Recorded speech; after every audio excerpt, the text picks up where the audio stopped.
कैलाश पर्वत के ऊपर की तरफ या कैलाश रेंज के आसपास जाने वाले लोगों का अधिकतर ये दावा होता है कि उन्होंने कुछ बहुत बड़े बड़े फुटप्रिंट्स बर्फ पर देखे हैं। ये दावा नेपाल, तिब्बत और हिमालयन रेंज के लोकल लोग बार बार करते आए हैं। बल्कि वो मानते हैं कि इस तरह के यति, जिसे वो हिम मानव भी कहते हैं, वो हिमालय और कैलाश की पहाड़ियों के आसपास पाए जाते हैं। पहाड़ी क्षेत्रों के लोकल लोगों का यह भी मानना है कि यति इंसानों के सामने नहीं आते, इसलिए अक्सर सिर्फ इनके बड़े बड़े फुटप्रिंट्स दिखाई देते हैं। ये फुटप्रिंट्स 3 से 4 फीट तक लंबे होते हैं।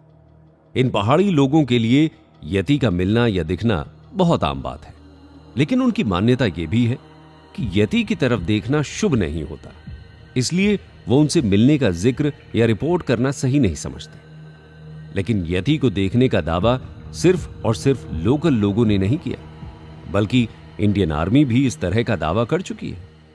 2019 में भारतीय आर्मी के कुछ ऑफिसर्स ने भी यति के फुटप्रिंट्स को देखने का दावा किया। न सिर्फ दावा किया, बल्कि प्रूफ के तौर पर वीडियोस और पिक्चर्स भी ली गई, जो गूगल में आज भी मौजूद है। ये फुटप्रिंट्स 1 या 2 नहीं, बल्कि 50 थे। वो एक लंबे रास्ते पर आगे की तरफ बढ़ते जा रहे थे। बाद में वहां एक नाला आ गया और फुटप्रिंट्स उसके बाद गायब हो गए। कुछ अमेरिकन और इंडियन माउंटेनियर्स भी यति को देखने का दावा करते हैं।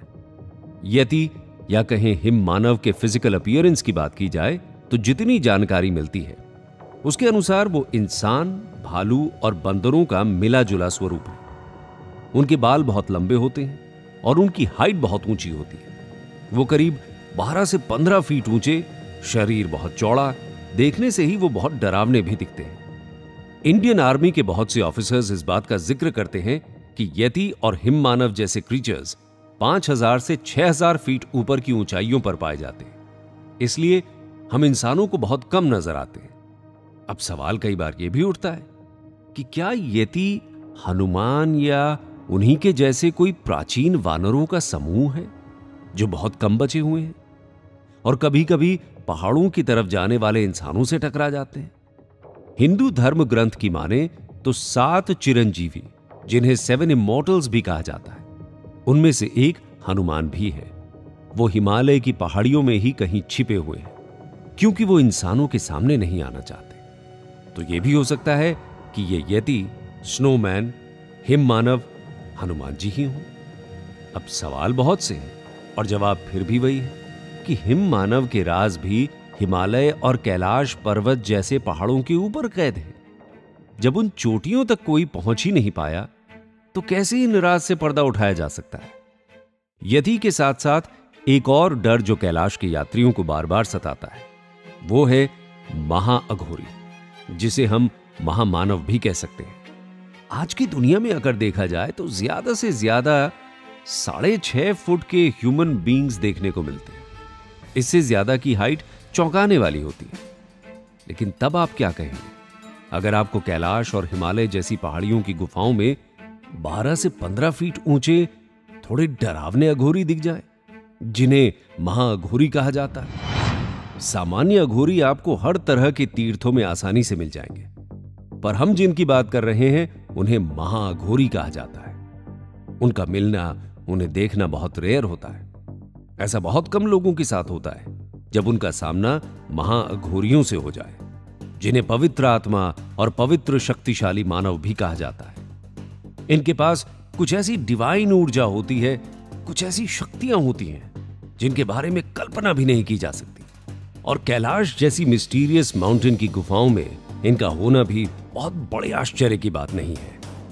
ऑथर मयूर कालबाग हिमालय और कैलाश जैसे पर्वत पर महाअघोरी के मौजूद होने का जिक्र करते नजर आते हैं।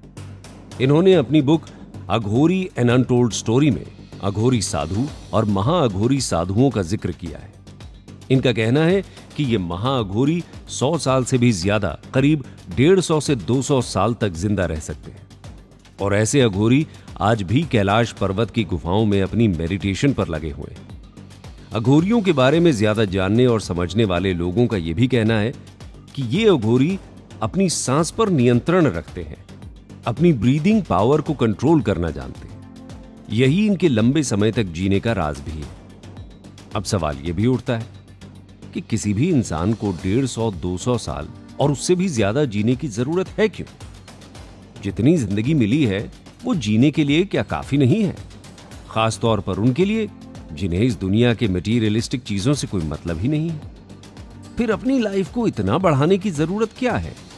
तो इसके पीछे भी कारण बताते हुए ये अघोरी कहते हैं कि वो शिवत्व को पाना चाहते हैं।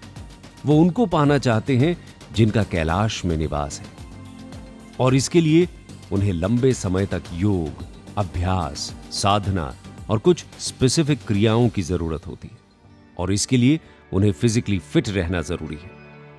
इसलिए ये कुछ ऐसी साधनाओं में लगे रहते हैं कि अपने जीवन को बढ़ा सके, समय के साथ आगे बढ़ सके, समय को अपने लिए कुछ हद तक रोक सके। समय, यही कैलाश पर्वत का भी सबसे बड़ा सीक्रेट है।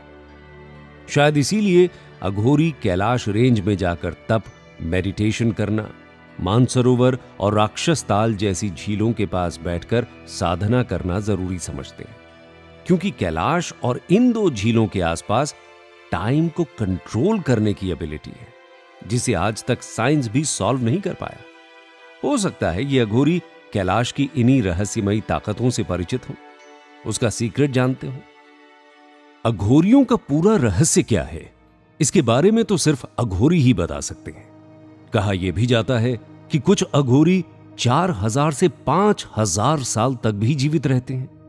माना जाता है कि वो आज भी कैलाश की गुफा में कहीं छिपे हुए हैं और किसी के सामने नहीं आना चाहते। इन अघोरियों के बारे में जानने और समझने के बाद एक सवाल यह भी उठता है कि क्या इन हजारों साल से जीवित अघोरियों की ऊर्जा ही कैलाश पर्वत के ऊपर लोगों को जाने से रोकती है, या अघोरियों से भी कोई बड़ी ताकत है जो शिव के इस रहस्य में पर्वत पर आज भी मौजूद है? फिर एक सवाल यह भी है कि कहीं वो सप्त ऋषि और 7 चिरंजीवी तो नहीं?